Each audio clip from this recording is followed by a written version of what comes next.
Ryan Day also mentioned they need more explosive plays offensively as we welcome in Tony Gerdeman from BuckeyeHuddle.com. And Gerd, thank you so much for joining us tonight. Thank you for having me. A 14-7 win over Texas. The last time Ohio State won a game by only scoring 14 points, you have to go back to 2007, a 14-3 victory over Michigan in the Jim Tressel era.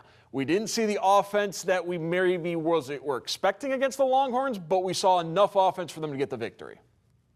Yeah, enough offense, and the running game wasn't necessarily there, but C.J. Donaldson did get some hard yards, and they were able to push their way in on 4th and goal from the 1. So, when they needed it, they got it. And I do wonder what the offense would have looked like had they needed more, because they just didn't want to put the defense in a bad spot, and they didn't. And so if Texas had scored more, Ohio State would have opened it up. But, what would that have looked like? Well, maybe we'll find out the next time these two teams play. I think after the game on Saturday, there were people who were perhaps underwhelmed by Julian Saint's performance. Following the game the last couple of days, I think there's been some in-depth analysis, and it wasn't quite as bad. So what is the proper whelming of Julian Saint after one game as starting quarterback? Whelmed, I guess, maybe. I think watching that game, you could see a guy who was in control, under control, and the moments weren't too big for him. He looked like the guy that people should have been talking about, compared to Arch Manning, who looked like the redshirt freshman that Julian Saint is making his first career start. The inaccuracy with his passing and all that. I left that game thinking Julian Saint seems entirely capable, because this is a Texas defense that is very good. He stood in there. He did what he needed to do. I think it's okay to be concerned or wondering about the offense as a whole. The 203 yards of total offense is the same that Lincoln Kienholz helped produce in the Cotton Bowl against Missouri, and those two games looked wildly different in terms of just everything. And so I think you'll see the offense open up more and more clearly, and they do need some more explosive. But we know they have explosive playmakers. I do wonder how explosive the running game can be, though. Uncharacteristic drops early in that game certainly hampered what Julian Saint can do, including a couple of drops by Jeremiah Smith. And if you think back last year, the opener against Akron, he had a couple of drops in the first series as well. So maybe next year, Jeremiah should just sit out that first series for Ohio State. Whatever you do, don't throw the ball to Jeremiah Smith. Yeah. Or maybe, can you get rid of those in pregame? Can you take care of that in pregame, where it's okay, here, just 2 quick ones. All right, let's go. It just becomes a thing. And you could see, like, he had some frustration with himself, I think. And I think it was the right call to force the ball to him a little bit in terms of the short yardage stuff, just to get him the ball and get him targeted, because we know he can take it the distance. But it will be interesting to see how long he plays. I don't expect him to see the third quarter in this one. I don't expect to see a lot of the regulars see the third quarter in this one. But I do think they want to dial it up to him, just to give the crowd something and give him something as well. Yeah, Ryan Day mentioned unselfish play calling by Brian Hartline, understanding the mission was to beat Texas, and they thought the best way to beat Texas, and it proved to be true, was to control the clock, allow the Ohio State offense to eat up clock, and make sure the defense was well rested, so the defense could take care of business when they were going up against Arch Manning and company. Don't forget, Jim Tressel was in the stadium. Brian Hartline played for Jim Tressel. Maybe there's an homage, but it was very unselfish, because they could have been more aggressive offensively. And then what happens if there's a turnover and now you've got a quick change and Texas is at the Ohio State 20 or something like that? So they protected their defense, and they relied on the defense, but did so by not putting the defense in a bad spot. And even Ryan Day going forward on 4th down to start the game at midfield, the defense responded well. So I think that builds some confidence and kind of let them know, like, okay, maybe we don't need to be so aggressive. We can just, run some clock. They had 4 possessions in the first half, and I think 5 real possessions in the second half, because they got the ball to start the second half. So they were just basically, okay, it's almost like when you're on the road in these situations, you just want to get out of Dodge as quickly as possible. They just wanted to get back home as quickly as possible, get back on 315 as quickly as possible. And there was not the offensive threat from Texas, so there didn't need to be the offensive push from Ohio State. But again, you can't, as Ryan Day said, that offensive performance, that lack of explosion, it's not going to continue to work for them. Yeah, with new traffic patterns, it wasn't quite as easy to get back to 315 as quickly as possible, leaving the shoe on Saturday afternoon.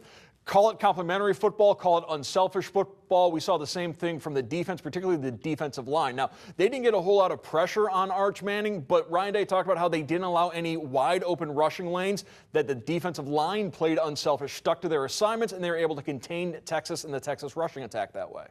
Yeah, and and that's difficult when you judge a defensive line by sacks and tackles for loss. And I think there was one sack in the game and maybe only one tackle for loss, and that was Arvell Reese. But when you've got defensive linemen that can just make life difficult for the offensive line and keep the offensive line from getting to the linebackers, and you've got clean tacklers behind them, like that's what the back seven dreams of. And then also when you have an Ohio State defense that covers as well as it does, it's a good mix. I think everybody is always, we all want to see more of the defensive line getting after the quarterback. That's, if you're not doing that, then what are you even here for? That sort of thing. You should be Joey Bosa. You should be Chase Young. Why are you not these people? And it's because they're not those people. And so you work with what you've got, and then, but also it has been interesting to watch them go from what was traditionally Larry Johnson's 4-down look, and they started to change this a little bit last year, but they're completely different now, running 3-man, 5-man defensive fronts, and Larry Johnson's right there along for the ride. It felt like a quiet game from Caleb Downs. Obviously, he had the big tackle on the final fourth down attempt for Texas, but he maybe didn't have the impact we thought he would statistically. But talking to Matt Patricia, talking to Ryan Day, they love what Caleb Downs brought, his versatility as well as his intelligence and the way he was communicating to the rest of the defenders on the field. Yeah, it's kind of like the thing with, you look at your defensive ends, why aren't you getting any sacks? That's what we look at. I bet if you ask Arch Manning, did did uh did Caleb Downs impact you today? He would say, yeah. You always have to know where he is, and then where he is when you look pre-snap is he may just be baiting you, and he may be tricking your eyes, and he can cover a lot of ground, and he can play linebacker, he can play nickel, he can play deep safety, he can play, if you want him to play outside corner, like whatever you need for him on any given play, the quarterback has to find him, but then he can also execute wherever he is and also communicate. And then you also have the guys around him like Jalen McClain, the other safety, and Lorenzo Styles at nickel, who did a fantastic job. It's they can only you can only do as much with Caleb Downs as everybody else can handle. And Caleb Downs can handle whatever you want. Talking with Tim Walton a couple weeks ago, he's like, he's you can talk to him like a 3-year NFL veteran about football because that's how smart he is. But he can only go as fast, and the defense can only do as much as everybody else around Caleb can handle. And they showed on Saturday that they can handle quite a bit. Well, this Saturday will be Grambling State coming into the Horseshoe, a 1-0 Grambling State team. They beat an NAIA school. Of course, they're an FCS school. It really shouldn't be much of a challenge for the Buckeyes. It very much is going to be a game about getting some work done, getting out of there healthy, and improving on some of those things that they didn't do quite as well against Texas. Yeah, and they got a bunch of information from that Texas game. And so now this will just be about, as Ryan Day says, it's still always about us. Whatever game, it's about us.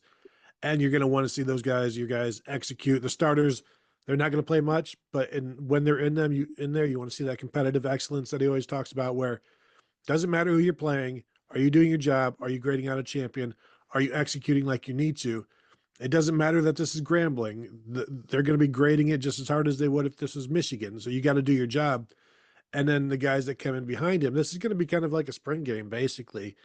And anybody that is dressed could see action in this game. So that's another form of competitive excellence. You got to be ready to go in and play. And you don't want to be the second team that gives up the shutout, that sort of thing. And there's going to be a lot of guys playing, a bunch of freshmen. We only saw maybe 4 of them, 4 true freshmen on Saturday against Texas. I think you'll see more of those. And guys that we haven't seen that we expect to, and like in the receiver with Bryson Rogers and Mylan Graham, that running back with Bo Jackson, the defensive line is going to get a little bit more expanded as well. linebackers, Garrett Stover, Riley Pettyjohn, these guys that we haven't seen on defense or offense yet. That I don't generally say buy a program, but if you're not familiar with all of the names and you're going to be at the game, and even if you're not, buy a program or at least keep the laptop open if you're at home on the roster page so you can see like who is number 20, who is number 23, who is number 5, those sorts of things. Yeah, maybe if you're at the game, download the roster pregame so that you have that on the phone instead of having to purchase a program or try to get the Wi-Fi to work for you. In modern college football, basically since World War II, Ohio State has only played current FCS teams 3 times. Grambling will be the 4th. They beat Youngstown State twice. They beat Florida A&M. They probably should beat the Tigers on Saturday. I want to thank our guest, Tony Gerdeman from BuckeyeHuddle.com. Gerd, once again, thank you so much. Always thank you for having me.